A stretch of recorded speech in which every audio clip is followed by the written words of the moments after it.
Well, this is Phil Heimlich. I'm a conservative Republican with libertarian leanings, and I am a follower of Christ. This podcast is called The Radical Middle.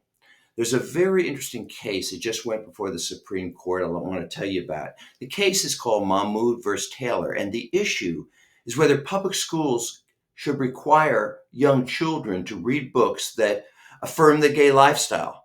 In this case, there's a group of religious parents that are suing the school district in Maryland that requires their kids who are in elementary school to read and discuss books with gay characters. For example, there's one called Uncle Bobby's Wedding, where this little girl named Chloe is upset that her uncle is getting married because she's afraid the uncle won't spend as much time with her. Well, it happens that Uncle Bobby is marrying a man, which apparently doesn't concern Chloe. The story ends with Chloe being happy because she now has two uncles instead of one. Now, it's true the book doesn't support directly gay marriage, but it clearly normalizes the gay lifestyle. The parents' argument is that since their religious beliefs are strongly opposed to gay marriage, that requiring their children to read books with gay characters violates their freedom of religion. Now, I'll be honest, I think this argument is a bit of a stretch because there are all sorts of religions with all sorts of beliefs. Let's say I'm a member of some religious group that believes eating meat is a terrible sin.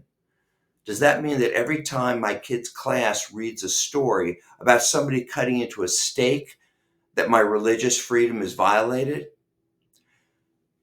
Just so you know, I don't think young children should be required to read these kind of books, and I would have strongly opposed it if my kids were forced to read this kind of stuff in the third or fourth grade. But that doesn't mean there's a violation of the First Amendment. The bottom line, as far as I'm concerned, is that this issue should be fought out at the local level, not before the Supreme Court, because every issue is not a constitutional issue. The choice of school books should be debated before local school boards, not the Supreme Court. We have a right to show up at school board meetings to voice our opinion, and if we don't like the board's decision, we can vote out members of the board and vote in others. In other words, as the expression goes, don't make a federal case out of it. I'm Phil Heimlich, and this is The Radical Middle.